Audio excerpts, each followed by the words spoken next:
नमस्कार दर्शक बंधु आपण केबे चिंता करछंती मां काहेकि गाँर शेष मुंडरे निजर आस्थान ପାଇଁ ବାଛିଲେ मंदिर बेड़ारे थिबा शह शह माटी घोड़ा पछर रहस्य कौन किए से कला नाग जे मंदिर चारिपाखे बुली मां को जगी रही थाए एवं गाँर से छोट पिलाटी सह घटिथिबा से चमत्कार घटना कौन थिला जहाँ शुणिले आपण आखिर लुह चली आसीबो।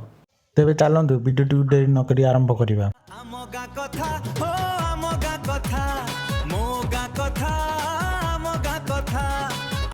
नमस्कार दर्शक बंधु जय जगन्नाथ आपण समस्त को आमर ये अति प्रिय चैनल आम गाँ कथार प्रथम वीडियो को बहुत बहुत स्वागत जनाऊँगी। आज मुझे आपन को जो कहानी शुणाइबा को जाऊँगी ताहा कौन पुराण किंबा काल्पनिक बहिरू निया जाई नाही। यह हेउची आम गाँ कलाराहांगर से पवित्र माटीर सत्य घटना जहाँ को मुझे निजे अनुभव करिछि एवं आम गाँर प्रतिटी लोक यार ज्वलंत साक्षी अटंती। आज आम जाई पहुँचवा गाँर सीमांतर थिबा माँ फुल्काशुणी दिव्य पीठरे।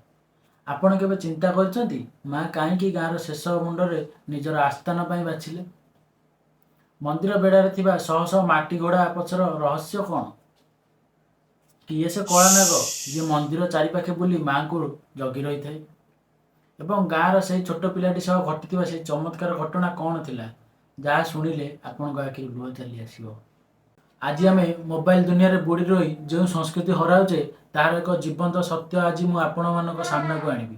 वीडियोटी को गोटे सेकेंड भी स्किप न करी शेष जाए निश्चय देखंतु कारण यही भक्तिर कहानी आपण मान भितर एक नुआ विश्वास सृष्टि करिवो।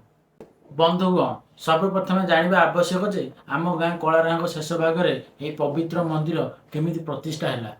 कहुए जे शह शह वर्ष पूर्वे जितेबाला यही आंचलिक एत विकसित हो नाला चारिआडे प्राकृतिक परिवेश एवं घंच जंगल रही से गाँर पूर्वपुरुष मानक माँ स्वप्न दोष देते। माँ स्वप्न आविर्भूत होते मुझे जंगल भितर माटी तले एक पवित्र शिवर उपर अपेक्षा करी मत बाहर कर एवं गाँर सीमार स्थापन कर मुझे गाँर सब विपद आपद को जगी रही। लोक कथा अनुसार से निर्दिष्ट स्थान माँ को से पवित्र शिलाटे मिलता जहाँ को आम माँ फुल्काशुणी रूप में पूजा कर आसुचे।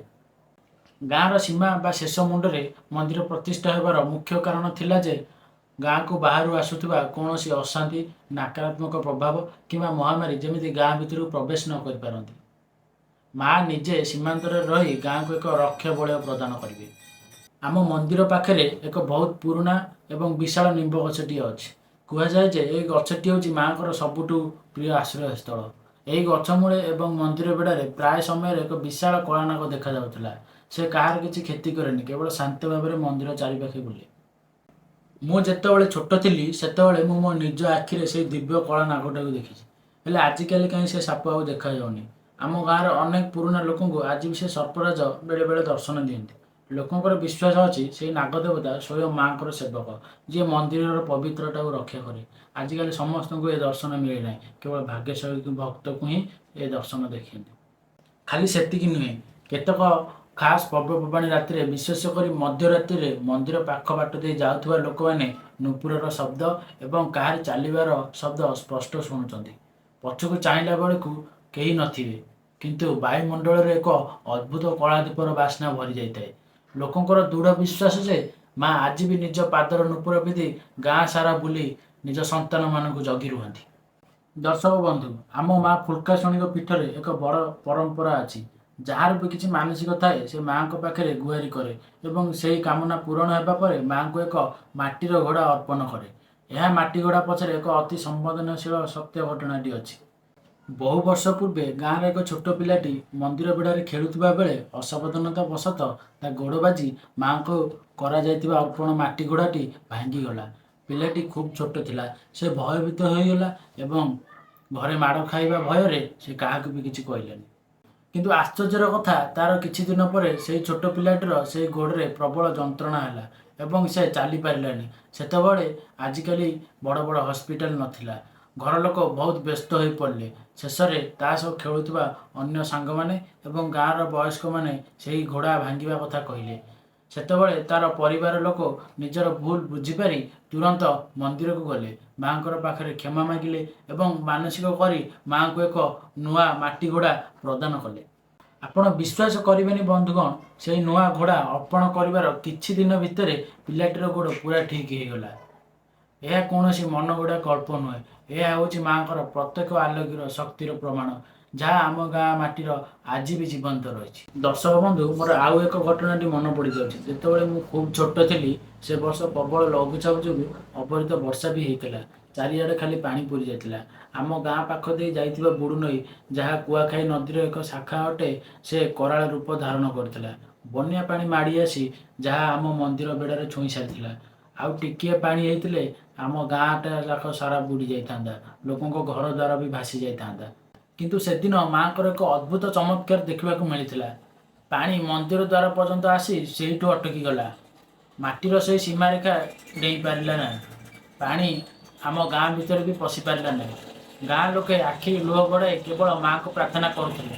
ସ୍ୱୟଂ ଜଗତ ଜନନୀ ମା ଫୁଲକାଶୁଣୀ ସେଦିନ ନଈର ପାଣିକୁ ପାଚେରୀ ସାଜି ଅଟକାଇ ଦେଇଥିଲେ। ଆଉ ସବୁଠୁ ବଡ଼ ଚମତ୍କାର କଥା ଜାଣିଛନ୍ତି କ'ଣ? ସେଦିନ ଭଳି ଆଜି ବି ଯେତେ ପ୍ରବଳ ବର୍ଷା ଏବଂ ବହୁତ ଦିନ ଧରି ଲଘୁଚାପ ରହିଲେ ମଧ୍ୟ ଆଜି ପର୍ଯ୍ୟନ୍ତ ସେହି ପାଣି ଆଉ କେବେ ବି ସେହି ସୀମା ଟପି ଗାଁ ଭିତରକୁ ପଶି ପାରିନାହିଁ। ମାଆଙ୍କର ସେହି ସୀମାରେଖା ଆଜି ବି ଆମ ଗାଁକୁ ସୁରକ୍ଷିତ ରଖିଛି। ଏଥିପାଇଁ ତ ଆମର ମା ରକ୍ଷାକାରିଣୀ, ଜୟ ମା ଫୁଲକାଶୁଣୀ। ବନ୍ଧୁଗଣ, ମୋର ସେହି ପିଲାଦିନର କଥା ମନେ ପଡ଼ିଲେ ଆଖି ଛଳ ଛଳ ହେଇଯାଏ। ସନ୍ଧ୍ୟା ହେଲେ ଆମେ ସବୁ ପିଲା ସାଙ୍ଗ ହେଇ ମନ୍ଦିର ବେଢ଼ାକୁ ଦୌଡ଼ୁଥିଲୁ। ସେଠାରେ ଆମ ଦାଦା ବଡ଼ବାପାଙ୍କ ସହ ମିଶି ଭଜନ କୀର୍ତ୍ତନ କରୁଥିଲୁ। ମୃଦଙ୍ଗର ତାଳେ ତାଳେ ତାଳି ମାରୁଥିଲୁ ଏବଂ ଗିନି ବା ଝାଞ୍ଜ ନେଇ ଆମେ ବଜେଇ ହରେକୃଷ୍ଣ ହରେ ରାମ ଗାଉଥିଲୁ। କିନ୍ତୁ ଆଜିର ଚିତ୍ର ପୁରା ଅଲଗା। ଆଜି ପିଲାମାନଙ୍କ ହାତରେ ସଞ୍ଜ ନ ହଉଣୁ ମୋବାଇଲ ଫୋନ୍ ଶୋଭା ପାଉଛି। ସେମାନେ ମନ୍ଦିରର ସେହି ପରିବେଶ ଏବଂ ବୟସ୍କମାନଙ୍କ କଥାରୁ ବହୁତ ଦୂରେଇ ଯାଇଛନ୍ତି। ଆମେ କେଉଁ ଆଡ଼କୁ ଗତି କରୁଛେ? କ'ଣ ଆମର ଏହି ସୁନ୍ଦର ପରମ୍ପରାକୁ ଆମେ ଆମର ମୋବାଇଲର ସ୍କ୍ରିନ୍ ଭିତରେ ହଜାଇ ଦେବା? ସମୟ ବଦଳିପାରେ, ବଡ଼ ବଡ଼ କୋଠାରେ ରହିପାରୁ, କିନ୍ତୁ ଆମ ଗାଁ ମନ୍ଦିରର ସେହି ଶଙ୍ଖନାଦ ଏବଂ ଅଷ୍ଟପ୍ରହରୀର ଶବ୍ଦକୁ ଆମେ କେବେ ଆମ ହୃଦୟରୁ ଦୂରେଇ ପାରିବାନି। ମା ଫୁଲକାଶୁଣୀ ଆମ ପରିଚୟ, ଆମ ସୁରକ୍ଷା। ମୋର ଏହି ଭାବପ୍ରବଣ ପ୍ରୟାସ ଆପଣମାନଙ୍କୁ କେମିତି ଲାଗିଲା ମୋତେ କମେଣ୍ଟ ବକ୍ସରେ ନିଶ୍ଚୟ ଜଣାନ୍ତୁ। ଯଦି ଆପଣମାନଙ୍କ ହୃଦୟରେ ମାଆଙ୍କ ପ୍ରତି ଟିକିଏ ବି ଶ୍ରଦ୍ଧା ଥାଏ, ତେବେ କମେଣ୍ଟ ବକ୍ସରେ ଜୟ ମା ଫୁଲକାଶୁଣୀ ଲେଖିବାକୁ ଜମାରୁ ଭୁଲିବେନି। ଆମ ଗାଁର ଯେଉଁ ଭାଇ ଭଉଣୀମାନେ ବାହାରେ ଅଛନ୍ତି, ସେମାନଙ୍କୁ ଏ ଭିଡ଼ିଓଟି ନିଶ୍ଚୟ ସେୟାର କରନ୍ତୁ, ଯେମିତି ସେମାନେ ନିଜ ଗାଁ ମାଟିର ଏବଂ ମାଆଙ୍କୁ ଆଉ ଥରେ ମନେ ପକାଇ ପାରିବେ। ଆମ ଚ୍ୟାନେଲ ଆମ ଗାଁ କଥାକୁ ସବସ୍କ୍ରାଇବ୍ କରନ୍ତୁ ଏବଂ ଆମକୁ ଆଶୀର୍ବାଦ କରନ୍ତୁ। ରହୁଛି, ନମସ୍କାର। ଜୟ ଜଗନ୍ନାଥ, ଜୟ ମା ଫୁଲକାଶୁଣୀ। ପୁଣି ଦେଖା ହେବ ଏକ ନୂଆ ଏପିସୋଡ଼ରେ।